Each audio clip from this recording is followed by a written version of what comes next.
what we got, guys, we removed some insulation. We got some changes here. I don't know what these do. Apparently that's a sconce up there on that, in that bathroom. This is wired proper, so I like that. This is our power feed. Our floor is squeaking over here. We're going to tighten that up. But here's our power feed in. Ties back, comes out. The studs are all pieced here. I think they're pieced because they had a recessed vanity mirror.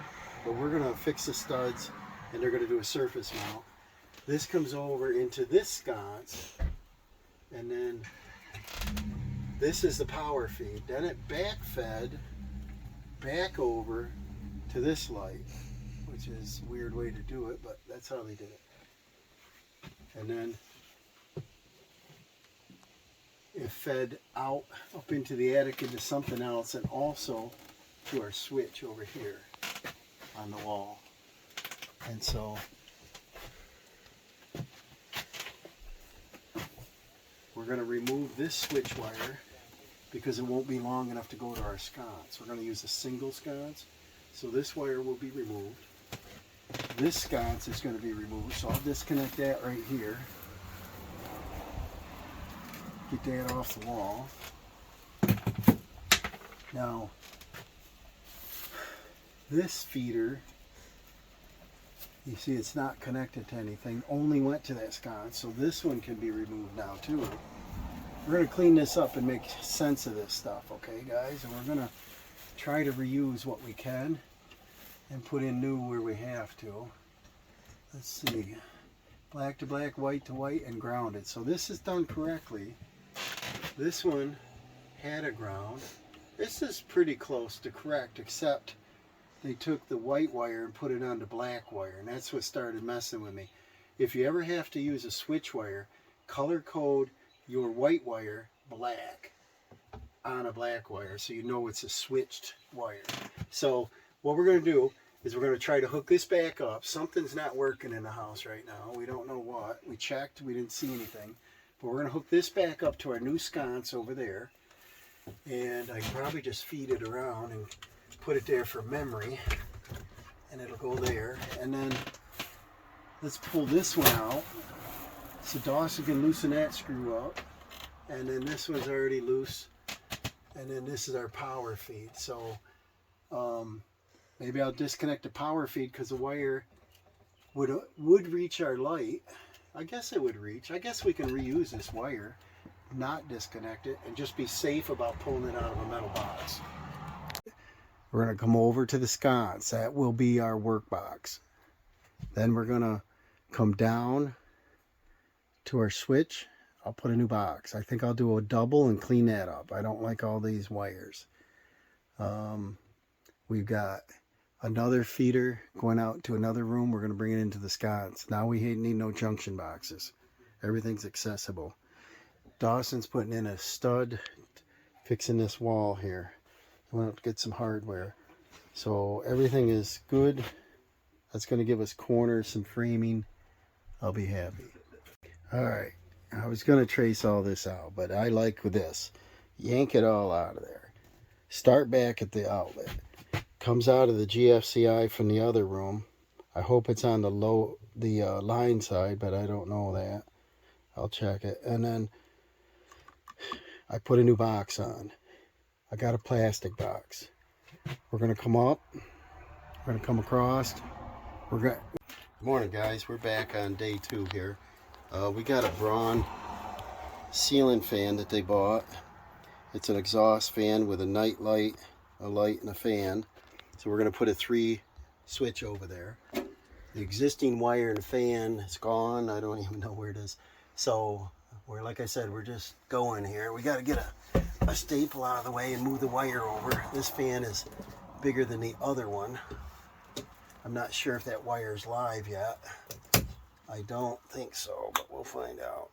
And then, so what we're going to do is you bend the tabs. That's your locating tabs. This goes to the bottom of the joists with those locating tabs like that. Then you're spaced out for 1/2 inch drywall.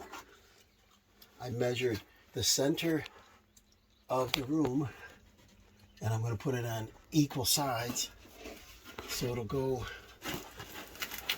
right there.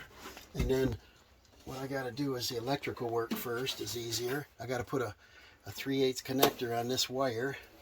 I got to chase the wire, make sure, if you look over there, it's not there. So I'm not sure how the switch was really controlling this. We're going to find out. We're going to take this cover off. And it already had a knockout. I wish they wouldn't do that in case I wanted to use that one. Okay, so what we got is we put our wire connector in there. And we got to think of what direction this is going to be located. This way. The wire coming out this side. So I need to be able to reach it. So I'll put this in like this direction. We'll put our nut on. You can also put this up on the wire. But I'd rather do it this way because it's heavy over my head. So I'm going to put the wire nut on. So we got our wire crimp on our 2 pair of wires. We can do 2. We're going to take our grounds. We don't need this much because it's a very small box up there. So we're going to clip off some of this. And then we're going to check our length of our green, which is a little long. You want about 5/8, ½ inch or so. We're going to use these little ideal type of Wagos and put our ground in. The nice thing with these clear ones is you can see it go in, and then there's no sheeting. I mean, you can't have any bare wire showing. And then we're going to go like this, and we're going to put our pair of grounds in there. I don't know if you can see through my arm, probably not, but see that you can see it all the way to the bottom. So what's nice about the copper wires, push that in all the way to the bottom.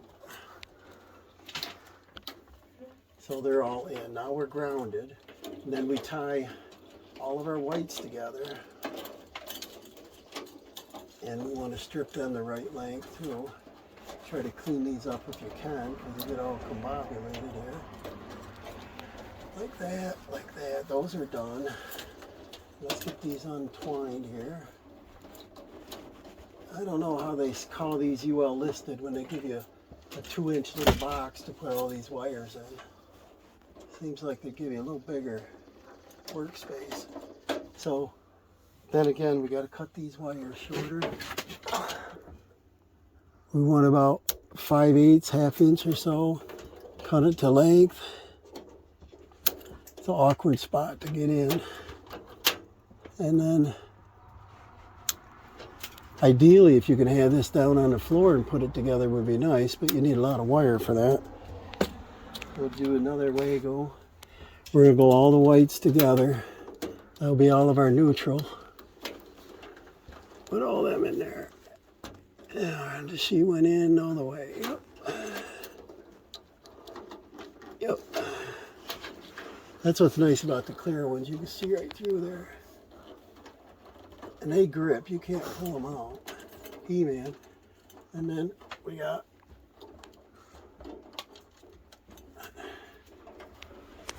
1, 2, 3. There we go. Alright, I got the red to red, the black to blue. Got all my wires hooked up properly, got them in. Got the Wagos all on, wires nice and neat. Left a little bit for movement if you ever want to remove something. All stapled, all neat. Everything's back, minimum of 1 5/8. So that's all ready to put insulation back. What we got to do is put the next wire down in here. Staple this off. I got to hook up. What we're going to have is the light, the night light, and then the fan. And then this is going to be our overhead sconce light. So I'm bringing wires in. I'm going to try to keep it as condensed. This will be our line. This will be our load wires. We got our sconce in. This is our sconce switch. Got our Wagos in. I got them curved and pushed back as gentle as I can. I'm not going to hook them in the box because we got these ears on and we still have to do drywall.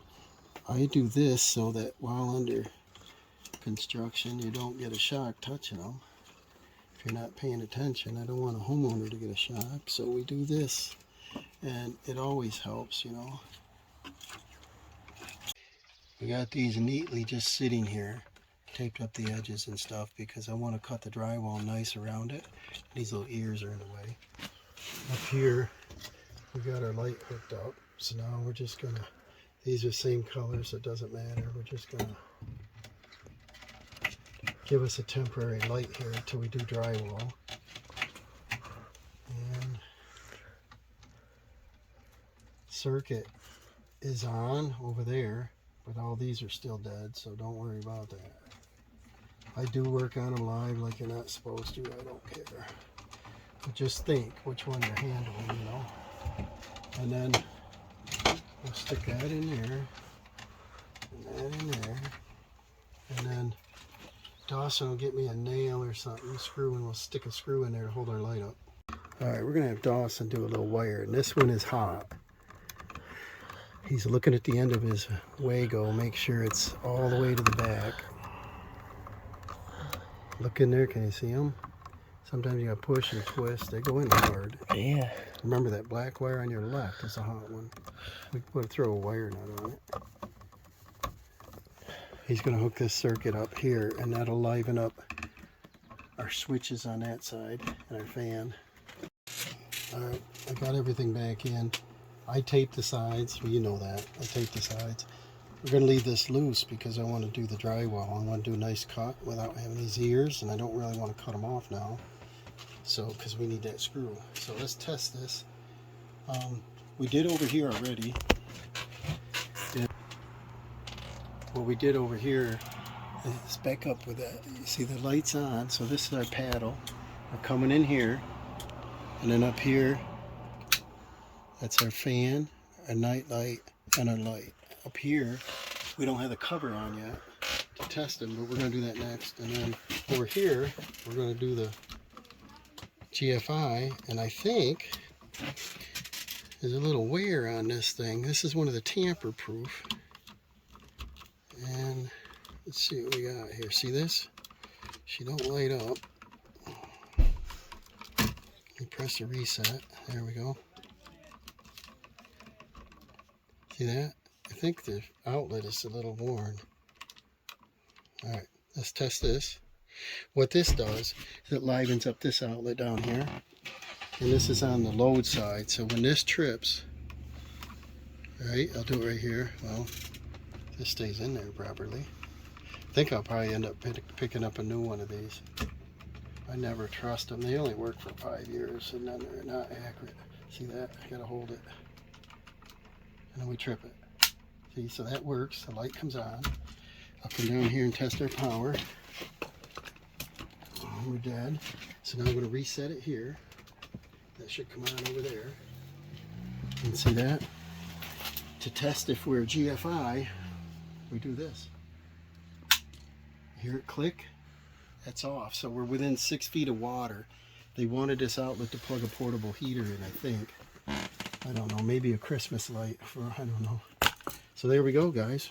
He's turning them switches on. So which is the top one? The light? Yeah, light. We'll do one at a time. There's our light. Nothing happens with that. That's our night light. And then Bottom our fan. one's the So fan. they are in the correct order. And then let's shut that fan down. I'm going to just put this up here temporarily. Let her hang down a little bit. And then, there we go. We got temporary light in here, man. Alright, so we might end this here because Dawson's going to push this back.